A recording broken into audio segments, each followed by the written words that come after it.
Sobat Kitab Kasih dimanapun Anda berada, semangat pagi. Karena Tuhan Yesus sudah terlebih dahulu mengasihi kita, maka kita dimampukan membalas cintanya kepada Tuhan dan menyalurkannya kepada sesama.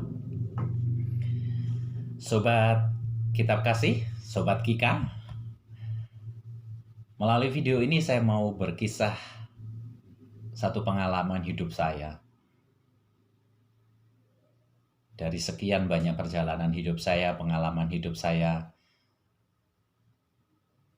yang membuat saya lebih mengenal akan kebaikan Tuhan Yesus. Pengalaman ini terjadi sekitar hampir 20 tahun yang lalu. Namun sebelum saya menceritakan lebih lanjut, ada pepatah mengatakan tak kenal maka tak sayang. Maka izinkan saya berkenalan dulu dengan Anda semua. Nama saya Lilik Seswanto, saya tinggal di salah satu desa yang ada di Kabupaten Semarang. Saya tinggal di Paroki Santo Stanislaus Girisonta, Keuskupan Agung Semarang. Nah, kisah kali ini saya kasih judul Mujizat Tuhan mengubah air menjadi anggur pada pesta pernikahanku. Nah, bagaimana kisahnya? Seperti ini. Jadi, saya menikah pada tanggal 29 Juni 2001. Tentu kita tahu, jika kita menikah di gereja, khususnya gereja Katolik, ada banyak hal yang perlu kita persiapkan jauh-jauh sebelum hari H. Persiapan pernikahan yang berkaitan dengan kursus perkawinan pernikahan, mencari romo yang nanti memimpin misa pernikahan, perizinan-perizinan, surat-surat dan sebagainya.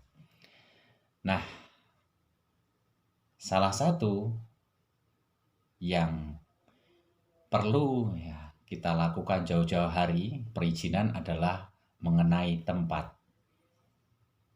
di mana misa pernikahan mau dilakukan. Dan saya masih ingat waktu itu bersama dengan calon istri saya, dan tentunya yang sekarang jadi istri saya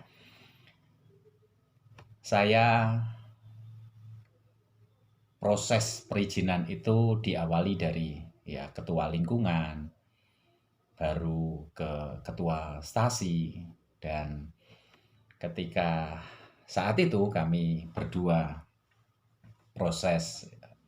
mengurus proses perizinan tersebut, ada tawaran yang sebelumnya kami tidak tahu. Jadi di desa calon istri saya itu ada sebuah gereja stasi yang waktu itu baru saja selesai direnovasi. Nah, waktu itu ketika kami bertemu dengan ketua stasi, menawarkan, Mas Lili, nikah aja di gereja stasi, nggak usah di gereja paroki. Karena gereja stasi sudah selesai kok direnovasi. Nah, saya saat itu kaget, apakah boleh Pak? Kan juga baru saja direnovasi. Boleh kok, coba aja nanti minta izin ke romo paroki.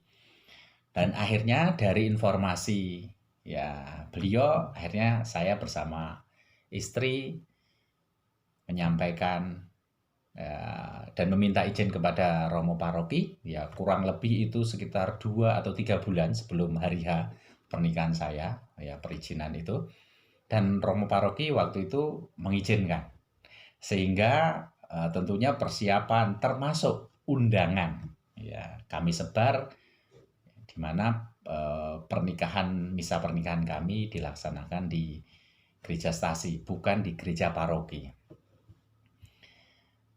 akhirnya berjalan waktu dan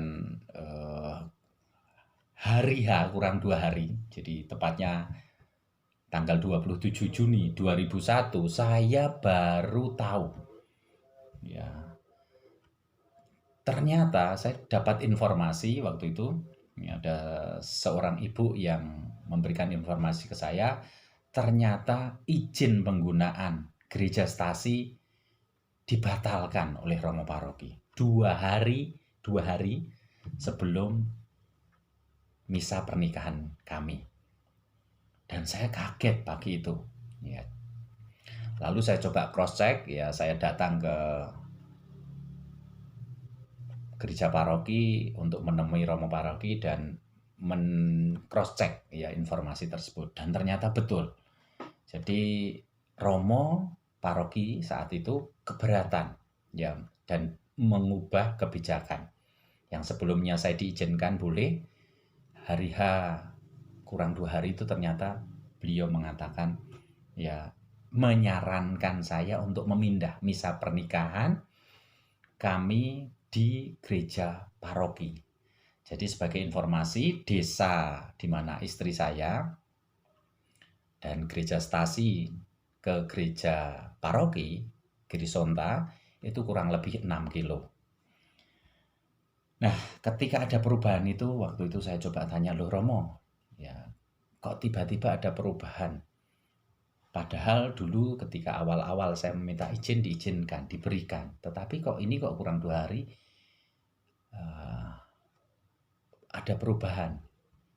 Ya, terus Romo menyampaikan waktu itu alasannya adalah karena Romo yang nanti akan memimpin misa pernikahan saya, ya, kebetulan bukan Romo paroki, yaitu ada salah satu Romo, ya, dari Serikat Yesus yang tinggal, ya, di novisiat Girisonta yang akan memimpin misa pernikahan saya. Nah, Romo paroki menyampaikan bahwa Romo yang akan memimpin misa pernikahan saya itu sibuk, sehingga tidak memungkinkan untuk memimpin misa jauh dari gereja paroki. Ya, tentunya kalau dari paroki ke desa istri saya itu 6 kilo. Jadi beliau alasannya seperti itu. Dan saya waktu itu berpikir kok ya tidak masuk akal juga ini, karena dulu ketika saya menyampaikan ke Romo yang akan memimpin juga beliau oke-oke saja. Nah, di sisi saya, ya, saya keberatan, ya, untuk dipindah. Tapi di sisi lain, Romo juga menyarankan untuk memindah misa pernikahan saya bukan di gereja Stasi, tapi di gereja paroki. Akhirnya saya waktu itu kebetulan menemui Romo Paroki dengan ayah saya berembuk, bagaimana ya ini? Kita juga nanti akan kesulitan bagaimana menghubungi teman-teman yang sudah kami undang. Ya, di situ tentu undang sudah tertera bahwa kami menikah di gereja Stasi. Kalau dirubah tiba-tiba di gereja paroki dan itu kurang 2 hari, bagaimana menghubungi teman-teman, mengabarkan mereka? Padahal tahun 2001 komunikasi, alat komunikasi belum seperti sekarang, ya, HP dan sebagainya belum seperti sekarang, ya, belum ada, ya kan, waktu itu baru masih ada telepon, ya, telepon rumah seperti itu. Dan akhirnya kami diberikan waktu sebentar, ya, untuk saya berembuk sama ayah saya. Ya, jadi Romo meninggalkan ruangan di mana saya sama ayah saya berembuk, dan ayah saya muncul ide, Li, coba bagaimana kalau minta izin Romo, kalau Romo tidak mengizinkan misa di Stasi, dia mintanya di paroki Girisonta, kita keberatan, bagaimana kalau kita usulkan menikah di rumah mertuamu, ya. Dan oh ya, kenapa enggak, coba saja kita sampaikan. Dan akhirnya kami sampaikan, ya, usulan tersebut, dan secara spontan Romo langsung mengizinkan. Oh gitu ya? Oke, kalau gitu. Nah, jadi akhirnya pernikahan kami dilaksanakan di rumah mertua saya. Waktu itu saya juga heran. Herannya gini, loh, Romo ini nggak mengizinkan saya menikah di gereja Stasi, yang notabene, ya, rumah istri saya itu satu desa dengan gereja stasi. Padahal Romo alasannya Romo yang akan memimpin misa pernikahan saya tidak boleh jauh-jauh dari paroki. Bukankah jaraknya gereja stasi dan paroki atau novisiat Gerisonta sama dengan ya jaraknya rumah ya mertua saya, calon istri saya dengan novisiat Gerisonta. Tetapi kenapa Romo mengizinkan? Itu menjadi tanda tanya waktu itu bagi saya. Dan akhirnya saya di belakangnya tahu kenapa itu terjadi ya. Dan saya tidak akan bahas di sini, tetapi saya mau ceritakan ya apa dampaknya dalam hidup saya. Sekarang ketika saya bercerita kepada Anda, saya bisa tertawa karena ini sudah Tuhan kerjakan sesuatu dan yang saya mau ceritakan melalui video ini. Apa yang terjadi? Ya pernikahan berjalan sudah selesai, tapi sejak hari itu yang muncul dalam diri saya adalah kekecewaan terhadap Romo Paroki. Saya kecewa betul. Saya waktu itu setelah peristiwa itu memandang ya pimpinan rohani saya yang saya pegang, orang yang saya hormati, tiba-tiba berubah ya keputusannya. Yang dulunya saya minta izin boleh, kurang 2 hari tidak boleh. Dalam pemikiran saya waktu itu adalah Romo ini tidak bisa dipercaya. Saya memandang Romo paroki saya waktu itu menjadi ibaratnya adalah Yudas Iskariot, ya, pengkhianat dalam hidup saya. Yang muncul dalam perjalanan hidup saya berikutnya adalah saya dendam, saya marah, saya jengkel, saya sakit hati dengan Romo paroki. Yang muncul seperti itu. Sampai perasaan itu ya muncul itu bahkan dampaknya wah luar biasa parah. Ya contohnya ketika saya ngobrol dengan seseorang gitu ya. Dan orang itu cerita atau nyebut nama Romo paroki saya saat itu, wah saya itu di hati bisa bergejolak marah gitu. Kayak bahkan saya berpikir waktu sempat mau mukulin Romo paroki. Saya mau pukulin beliau gitu. Itu jahatnya saya saat itu gitu. Muncul pemikiran seperti itu. Dan itu berlangsung berbulan-bulan.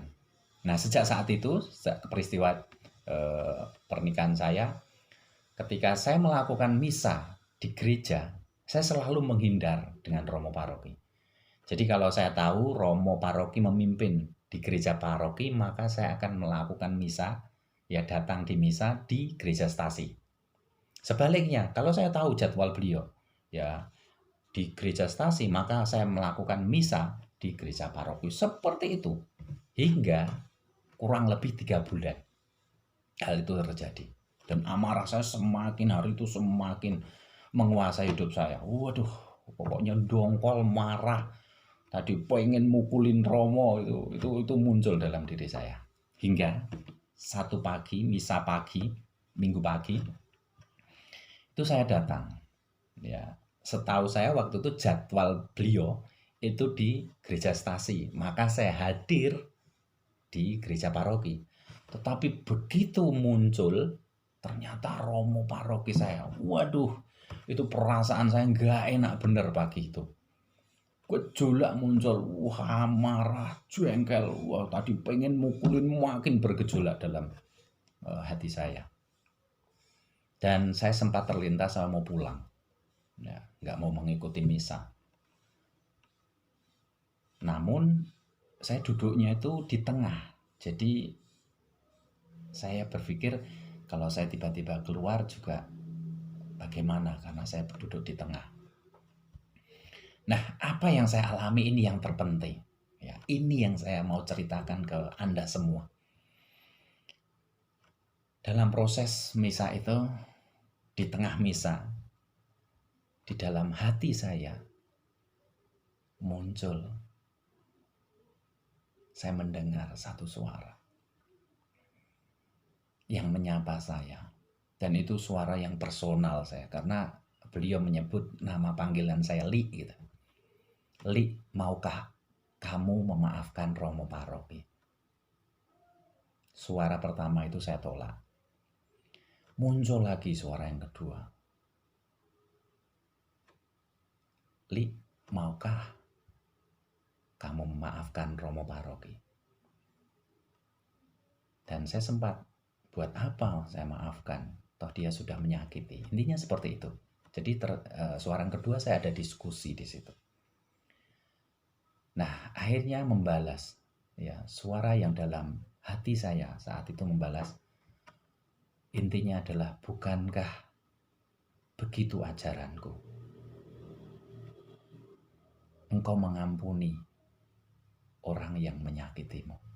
Intinya suara yang ketiga bilang seperti itu. Dan ketika saya mendengar suara yang ketiga seperti itu, benak saya, bayangan saya itu dibawa pada pengorbanan Tuhan Yesus. Dan ketika saya dibawa dalam pengorbanan Tuhan Yesus yang menebus hidup saya, pengorbanan beliau menebus dosa-dosa saya, di tengah misa itu akhirnya saya meneteskan air mata dan menangis. Dan di hari Minggu pagi itu di tengah misa, saya mengambil keputusan untuk saya mengampuni Romo Paroki. Apa yang terjadi berikutnya? Ini sebuah pengalaman yang belum pernah saya rasakan dalam perjalanan hidup saya. Ya, saat itu berarti 2001, ya, itu menjadi sebuah pengalaman yang spesial. Kenapa? Karena tadi saya belum pernah, ya, setelah saya mengampuni, saya melontarkan pengampunan, ya, berdoa dalam hati, melepaskan pengampunan, itu yang terjadi, saya merasakan, ya, dari dalam tubuh saya, mulai dari pinggang, ya, naik ke atas itu kayak ada sesuatu yang keluar, ya, sampai keluar dari kepala saya itu lepas. Apa itu yang lepas? Saya merasakan tiba-tiba hilang yang namanya tadi amarah, jengkel, dendam, pengen mukulin Romo, itu hilang, ya. Dan ketika saya melepaskan pengampunan, hal berikutnya begitu lepas adalah saya merasakan kelegaan. Saya merasakan damai sejahtera. Saya tidak lagi dikuasai tadi amarah, dendam, ingin balas Romo, ingin mukulin Romo, sakit hati, hilang tiba-tiba. Dan pagi hari itu saya baru paham, ya, kenapa Tuhan Yesus mengajarkan agar saya mengampuni orang-orang yang melukai. Pagi hari itu saya baru merasakan yang namanya kuasa firman, ya, kuasa sabda Tuhan yang memerintahkan untuk mengampuni ketika saya melakukan. Saya mau melakukan, mau mengampuni. Kelegaan luar biasa saya rasakan dan saya kayak, wow, ini toh maksudnya. Saya merasakan, loh, ini toh ternyata kenapa Tuhan Yesus memerintahkan untuk mengampuni. Ya, ternyata dampak yang paling besar saya rasakan adalah dalam hidup saya. Saya dibebaskan dari rasa amarah, jengkel, dendam, ya, sakit hati, pengen mukulin, ya kan. Dan berganti dengan damai sejahtera, sukacita. Itu yang saya alami. Sebuah pengalaman, maka saya menyebutnya kenapa ini sebuah mujizat, ya. Air menjadi anggur di pesta pernikahan saya. Karena tadi saya awalnya dari peristiwa itu diizinkan Tuhan mengalami yang namanya kepahitan, tawar, air yang tawar, bahkan pahit karena sakit hati. Tapi ketika pengalaman itu saya izinkan, ya, saya mengambil keputusan mengampuni, pengalaman itu menjadi, ya, saya rasakan menjadi sesuatu yang manis dalam hidup saya, sehingga saya bisa bercerita kepada Anda melalui video ini. Dan sejak peristiwa itu, pola pikir saya, pola pandang saya terhadap Romo, terhadap uskup, terhadap paus pun menjadi berubah. Berubahnya seperti ini. Saya yang awalnya dulu selalu mengkultuskan yang namanya Romo, yaitu atau uskup atau biarawan, biarawati, termasuk paus, itu orang yang suci tak bernoda, tanpa kesalahan, ibaratnya seperti Tuhan. Sejak peristiwa itu saya menyadari beliau-beliau juga manusia yang memungkinkan melakukan kesalahan. Di samping itu saya juga disadarkan bahwa kita diberi perintah untuk mengampuni orang yang menyakiti. Nah bayangkan, pikirkan, rasakan kalau kita nggak pernah diizinkan merasakan sakit hati. Lalu kapan kita akan praktek untuk mengampuni orang lain? Nah itu yang dibukakan ke saya. Jadi saya sepertinya melalui peristiwa itu diajarkan oleh Tuhan bahwa setiap peristiwa kita disakiti di situ adalah kesempatan kita untuk praktek firman Tuhan, yaitu mengampuni. Setiap punya kesempatan kita diizinkan sakit hati, berarti di situ kesempatan kita mengampuni. Ya, praktek mengampuni. Nah, saudaraku, saya tidak tahu ya apa yang sedang Anda alami hari ini. Tetapi jika Anda sedang masih mengalami kepahitan, sakit hati, dendam, amarah, karena Anda dilukai orang-orang yang terdekat. Mungkin Anda seorang anak yang masih terluka hati Anda oleh orang tua Anda. Atau sebaliknya, Anda orang tua yang saat ini masih terluka oleh ucapan sikap anak Anda. Atau seperti saya, Anda seorang umat yang mungkin terluka dan kecewa ya oleh romo ya atau suster ya atau siapapun ya pemimpin rohani Anda. Nah, kalau Anda sedang mengalami itu, mungkin melalui video ini Tuhan sedang mengajak Anda untuk mengambil keputusan. Anda mau mengampuni. Dari pengalaman yang saya rasakan, mengampuni itu bukan masalah sulit atau mudah, tapi mau atau tidak mau. Karena ketika kita mau, kita akan dimampukan. Karena Roh Kudus yang ada dalam diri kita memampukan kita untuk mengampuni, dan kita akan merasakan damai sejahtera. Pilihan ada di tangan Anda. Apakah Anda masih ingin menggenggam rasa pahit, amarah, dendam, ingin balas dendam ke mereka? Atau sebaliknya, detik ini juga Anda ambil keputusan untuk Anda mengampuni, sehingga Anda melepaskan pengampunan dan akhirnya damai sejahtera Anda bisa rasakan dan Anda nikmati hari ini juga, detik ini juga, yang mungkin selama ini terhilang dari hidup Anda. Sebelum mengakhiri video ini, izinkan saya berdoa buat Anda. Dalam nama Bapa dan Putra dan Roh Kudus. Amin. Bapa di surga, Bapa yang penuh kasih. Kasih-Mu sudah terbukti dengan memberikan Putra-Mu yang tunggal, Tuhan Yesus Kristus, hadir ke dunia untuk menebus dosa kami. Sehingga kami